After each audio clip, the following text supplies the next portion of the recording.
G'day and welcome to a Jojo Moto video.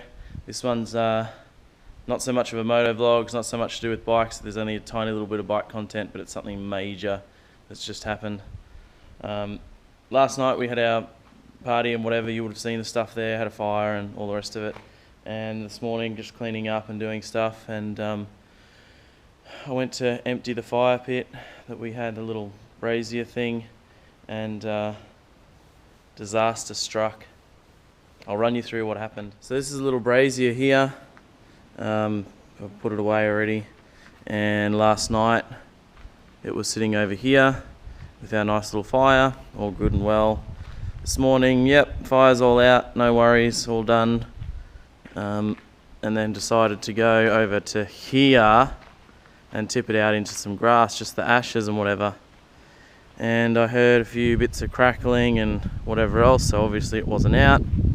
And immediately, as soon as I heard that, I ran straight up to the back of the shed where there's a little tap, filled up a couple of water bottles. By the time I came back down here, this whole area here was alight.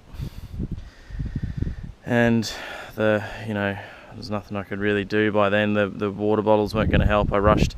I think I did 2 loads of water bottles trying to get this under control, and each time I came out, the fire was just spread out a bit more, and it was just gone. So I had to call emergency services, 000 here in Australia, and call the fire brigade and got them out here as quickly as they can. I mean, it was, you'll see now that it's basically right beside the shed, right where the shed is, and I was just so worried about it burning the whole shed down and then catching fire to the house and everything. So fire is something you just can't control. You don't know when it's going to happen, what's going to happen with it.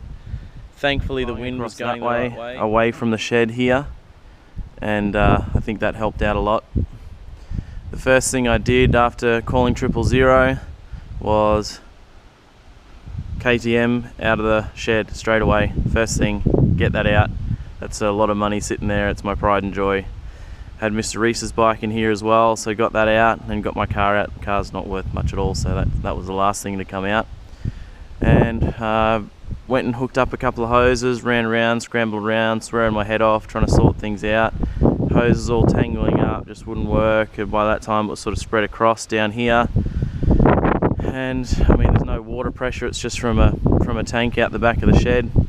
So it's basically just a dribble, so I was just going along the perimeter and trying to keep it away from the shed, and it can go burn down that way as much as it wants. Then along came the fire brigade then, and here's a bit of footage of the fire brigade doing their action.